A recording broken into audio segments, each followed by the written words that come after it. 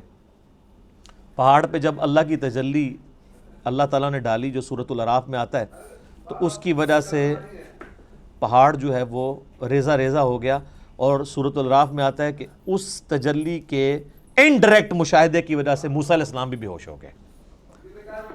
یہ علیحدہ بات ہے کہ آپ کے بزرگ کلیم کرتے ہیں کہ وہ اللہ کا دیدار کرتے ہیں، کیونکہ وہ تو کہانی ہے، یہ قرآن ہے، یہ ہے سچائی۔ تو یعنی اللہ تعالیٰ کی صفات کے اثرات کیا ہیں، اور سیم اسی طرح کی چیز قرآن حکیم کے بارے میں سورۃ الحشر میں آئی ہے، لو انزلنا ھذا القرآن علی جبل، اگر ہم یہ پہاڑ پر نازل کر دیتے تو پہاڑ بھی اس قرآن کے نزول کی وجہ سے پھٹ جاتا، ریزہ ریزہ ہو جاتا۔ کیوں؟ کیونکہ قرآن اللہ کی صفت ہے، اللہ کا کلام ہے، کلام متکلم کی صفت ہوتا ہے نا، تو اس کا ایفیکٹ یہی ہونا تھا جو اللہ تعالیٰ کی ذات کا ایفیکٹ ہے کہ قرآن اگر کسی پہاڑ پر نازل ہوتا تو وہ بھی اس قرآن کے رعب کی وجہ سے ریزہ ریزہ ہو جاتا۔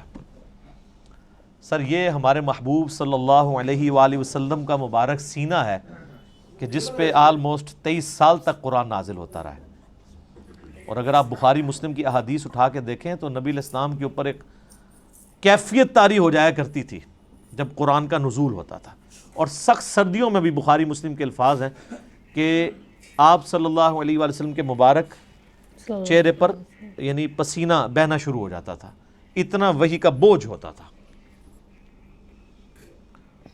اور اس حالت میں صحابہ کرام آپ کو دیکھ نہیں سکتے تھے، چہرہ مبارک سرخ ہو جاتا تھا، اور جس طرح یہ خراٹے لینے کی آواز ہے نا، اس طرح بخاری مسلم میں آتا ہے اس قسم کی آواز آپ کے منہ سے نکلنا شروع ہو جاتی تھی، اور پھر صحابہ کرام جو ہیں وہ سارے سر جھکا لیتے تھے یوں، اور آپ علیہ السلام کے سر مبارک کے اوپر ایک بڑی چادر دے دی جاتی تھی، حتیٰ کہ آپ اپنی وہ اس حالت میں واپس آئیں. یعنی آپ صلی اللہ علیہ وآلہ وسلم پر یہ حالت طاری ہوا کرتی تھی. اب یہ علمی پوائنٹ نمبر 1 ہوا ہے جی. ابھی صرف ابھی میں اس پہ اور بھی بول سکتا ہوں، لیکن میں جو فی البدی چونکہ میں نے گفتگو کرنی ہوتی ہے، رٹی رٹائی نہیں ہوتی. پوائنٹس میں نے صرف لکھے ہیں کہ مجھے یاد رہے کہ کوئی پوائنٹ سکپ نہ ہو. ادروائز اگر میں ایک ایک پوائنٹ کے اوپر نوٹس بناؤں نا تو پھر یہ 40 لیکچرز میں صرف قرآن کا تعارف ہی ختم ہو. سچ میں کتنے اچھے طریقے سے سمجھایا علی انجینئر جی نے. میں زیادہ ایکسپلین نہیں کر پاؤں کیونکہ میں زیادہ سر میں درد ہو رہا بہت زیادہ. انہوں نے بتایا کہ قرآن کے اندر قرآن کے بارے میں بہت بار لکھا گیا ہے، قرآن کا ذکر ہے لیکن بائبل میں نہیں لکھا گیا. بائبل کے بارے میں ان کا بائبل کا بھی ذکر نہیں ہے. اور جو قرآن ہے اوپر اللہ تعالیٰ کے دوارا اتاری گئی تھی، نازل کی گئی تھی کتاب، جو کہ بہت پوتر کتاب ہے. اور ان کی پہلی کلاس سے انہوں نے قرآن سے ریلیٹڈ ہی سارا بتایا ہے. تو آپ لوگ بتانا کہ آپ لوگوں کو ویڈیو کیسا لگا. آپ لوگ کمنٹ کر کے ضرور بتانا. اور آپ لوگ میرے چینل پہ نیو ہیں تو آپ لوگ میرے چینل کو سبسکرائب، لائک، شیئر کرنا مت بھولنا. بیل آئیکن پہ کلک کر دینا جس سے آنے والی ساری ویڈیو کی نوٹیفیکیشن آپ کو سب سے پہلے مل سکے. تو پھر ملتے ہیں نیکسٹ ویڈیو میں.